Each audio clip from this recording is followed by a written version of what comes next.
Okay, it feels important to say this. I am not pulling my perspective on Israel-Palestine out of my ass, okay? I'm not just guessing that Israel is committing a genocide against Palestine. I have studied and researched this. I have bona fides, and I will share them. First of all, I'm a Jewish woman. I was raised by a Zionist family. My grandfather was a Holocaust survivor. My family talks about our spirit of resistance and resilience constantly. Desiring goodness from the nation of Israel is in my blood, and still, I can see that this Zionist state is vicious, violent, and evil.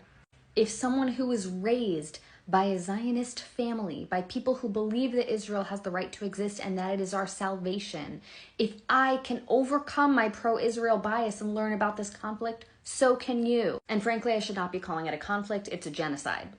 So when I was in college, around 2012, 2013, a bunch of my friends and loved ones started going on birthright trips. And I knew enough then to ask the question when they got back from their birthright trips, what about Palestine?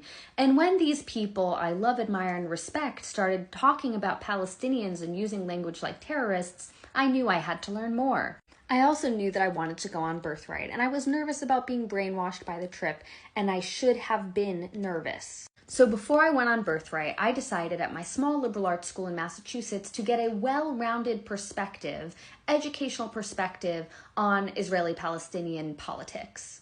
I took 4 courses: Suffering and Evil in the Jewish Tradition, The Jewish Experience, Middle East Politics, and Arab-Israeli Conflict. I also took international and comparative politics courses that often brought up Israel and Palestine in comparisons to, for example, apartheid South Africa. And by the time I finished my ample coursework on the subject before I went on birthright, I was already pro-Palestine.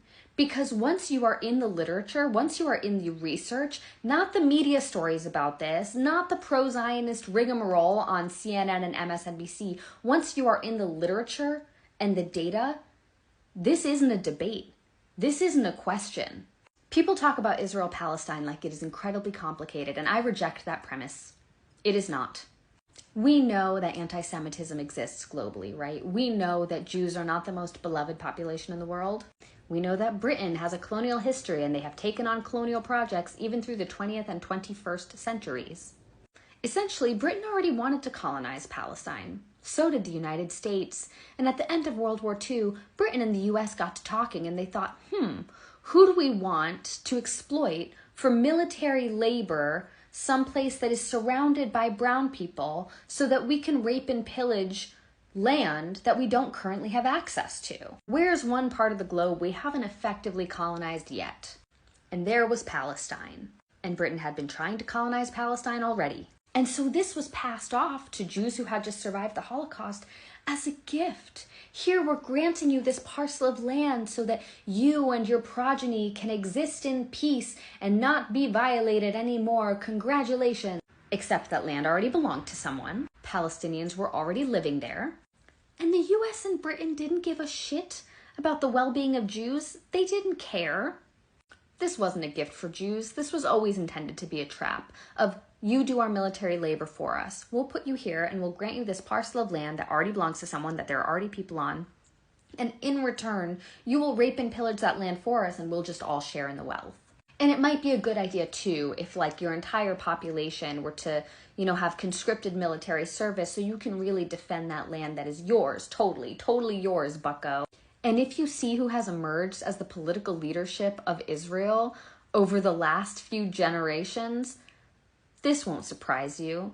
This insidiousness will not surprise you. This is how you get Benjamin Netanyahu, someone who absolutely agrees to the premise of Israel as a Zionist ethno-nationalist state, who says, we are here for one thing and one thing only, is to garner as much wealth from this earth that we have, as much tourist property from this plot of land, convert it to dollars, and build up a military so mighty, a military apparatus so great that we wind up producing the world's weaponry. Yes, we have mined this land, and we have used the land to give you war machinery so that we can all murder each other 1,000 times over. And to the people already living here, well, we'll murder them too. I took basically a semester and a half of college courses on this, and I know in my bones that what Israel is doing right now is a genocide. It's evil. What they've been doing for the last 75 years is a genocide. It is drip violence. slow violence, protracted harm. It is meant to exhaust the civilian population of Palestine. It is meant to exhaust all Palestinians out of their will to fight. And all the benefit, the wealth garnered from that land goes to the primary stakeholders, not the Palestinian people to whom the land originally belonged.